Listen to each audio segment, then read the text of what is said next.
We are going to embark on a journey of the mind, where we reunite ourselves with our power to pretend. Find a comfortable place to relax, close your eyes, and take a few deep breaths, letting all the stress of the day fall away. Now imagine you are in a beautiful wooded area, walking down a path. The air is crisp and fresh. You can hear the sound of birds in the distance as you come to a fork in the path. You decide to take the right fork and follow the path as it curls around a giant moss-covered boulder. You hear the sound of water meandering down a nearby creek.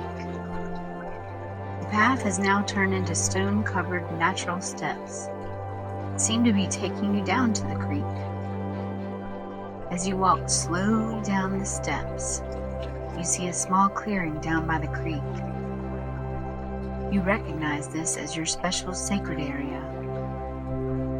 Here in your sacred area, all is well. All is safe. All is peaceful and calm. And all things here are possible. As you arrive in your sacred area, you sit on a large rock right down by the creek. You take a few more deep breaths, and now you are in a meditative state of mind, ready to begin the journey of pretend. When you were a kid, did you ever want to become a movie star, a popular singer, a well-known athlete, or maybe a famous scientist, or even a lottery winner? You know, someone extra special that others envied for their gifts or talents. Did you ever play pretend with your friends, or even when you were by yourself? Think back to when you were a kid and you used to dream of becoming magnificent things. Perhaps you always wished you were a princess. So you imagine that one Friday morning, as you're getting ready for work, the phone rings. It's from a restricted number. You typically don't bother to answer those phone calls, but for some strange reason, you answer it. It is a man with an odd accent that you just can't place. He introduces himself as Mr. Baron Wilshire and says he manages the estate of the King of Renaga. Renaga, you ask? What is Renaga? He informs you that it is a small country off the coast of England that nearly no one has ever heard of.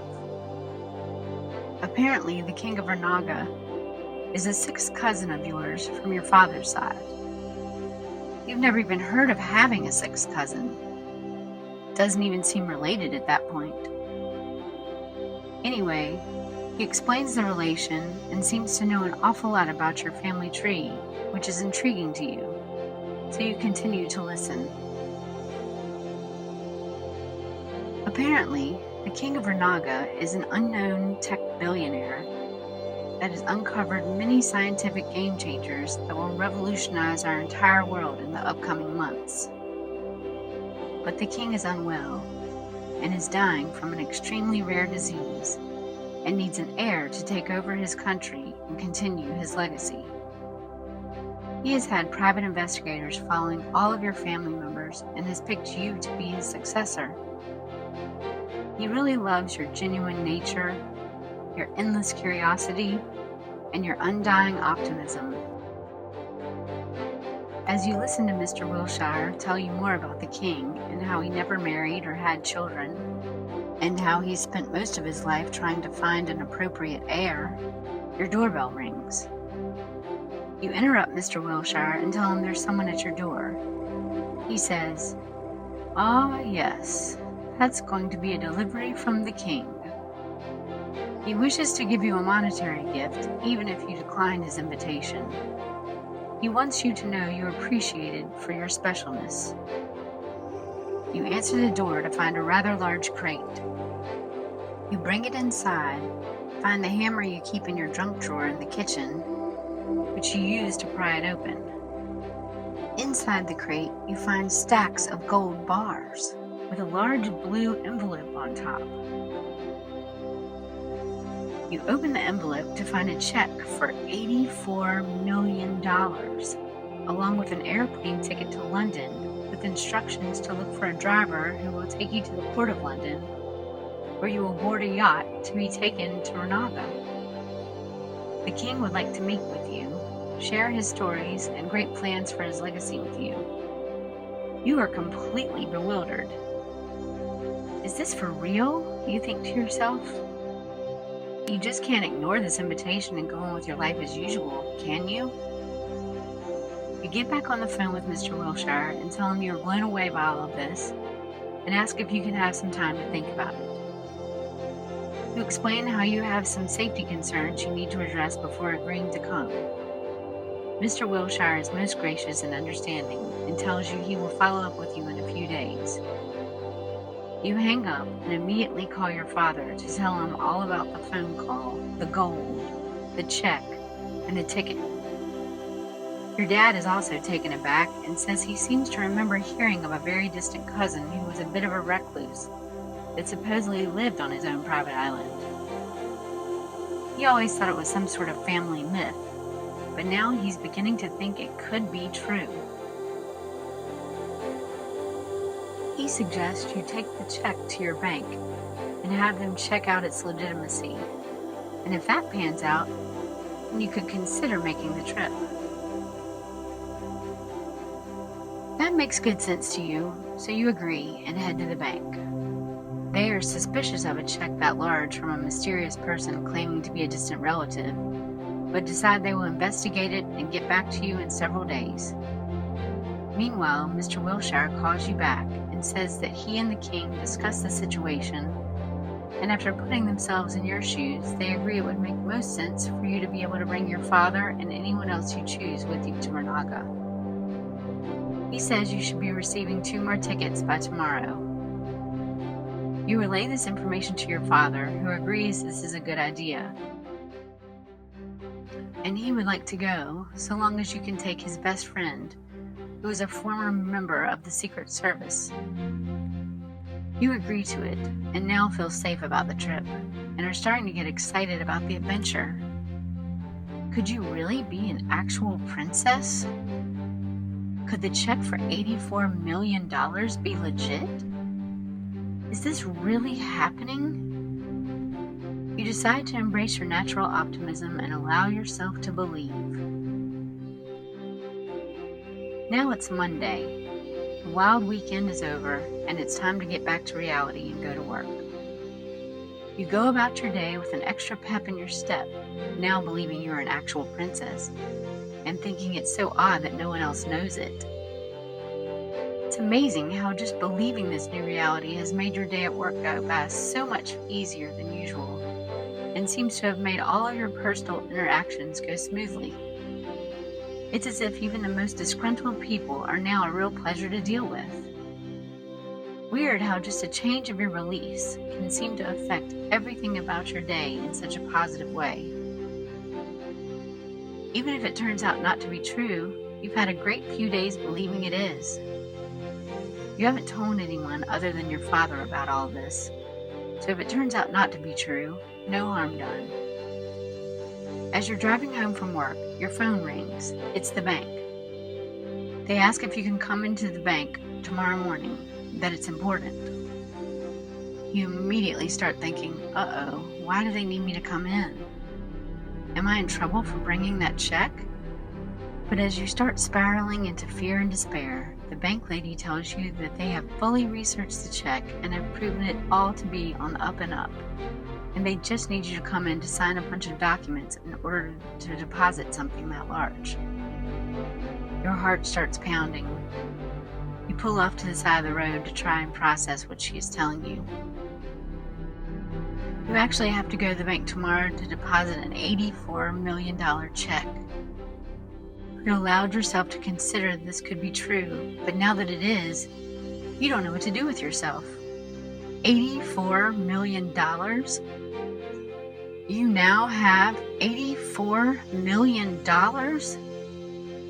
The lady on the phone tells you to breathe and also suggests you bring in the gold bars when you come because she feels certain those are also real and says you will want to put them in a safety deposit box for now. The gold bars. You forgot all about the gold bars. It was all so much you didn't even think about them. You're still sitting in the open crate in your kitchen. You've just been in such a daze that you didn't even notice them. You hang up the phone and a chill runs through your body as you fully realize for the first moment that you are indeed a princess. A princess with $84 million, a crate of gold bars, and your own country off the English coast. Wow. Just wow. And you get to take your dad and his best friend to go meet this tech billionaire relative in just a few weeks. You can't even imagine what you will learn about his legacy he wishes to leave with you. The excitement is almost too much for you to bear.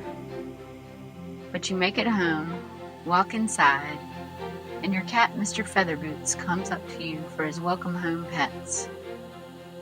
All of a sudden, you feel completely grounded again and are reminded of what really matters in life. It's not gold, money, titles, trips, or any of that fancy stuff. It's the love you have for your cat, your family, your friends, and it's the appreciation of all things you have to be grateful for, like your health, your home, your job, the air you breathe, the beautiful clouds in the sky, and on and on and on. Those things are what make you most happy to be alive. Circumstances don't determine your state of being. Your state of being determines your circumstances. Sometimes, if things don't seem to be going well in life, and you find yourself getting down about life, just remember to use your imagination. Oftentimes, we can rise above our circumstances by playing pretend as we did when we were small. All it takes is a shift of your mindset to realize how much more you are than your circumstances. And have you ever thought about the people who seem to have it all, but due to their fame and fortune, they can't even enjoy the simple pleasure of going to McDonald's or to the grocery store without being mobbed by people who all wish they had their life? It's all about perspective. As they say, the grass is always greener on the other side of the fence. That is, until you realize that your life is someone else's other side of the fence. If you think back to a time before, you might remember thinking, if I can just get that job, then I'll be happy. Or if I could just make some new friends, then I'll be happy. Or whatever it was. Did you stop to realize you got those things and recognize that now's the time to be happy? How quickly we forget our desires once they've happened, and how slow we are to see that our circumstances are not the controller of our happiness. It's our perspective. It's our awareness of our gifts. It's our ability to dream. It's the hope within us that yearns to come forth and take over. If we embrace ourselves for who we are and where we are in our lives, we will experience that joy that we were born to live out. It's always there within us, just waiting to be acknowledged. So grab hold of your joy by changing your perspective whenever you aren't feeling it. If you're not feeling the joy of being alive, don't get down about it. Just realize that's your sign that it's time to change your perspective, count your blessings, and do whatever it takes to reclaim your birthright. And it never hurts to kick it off with your power to pretend.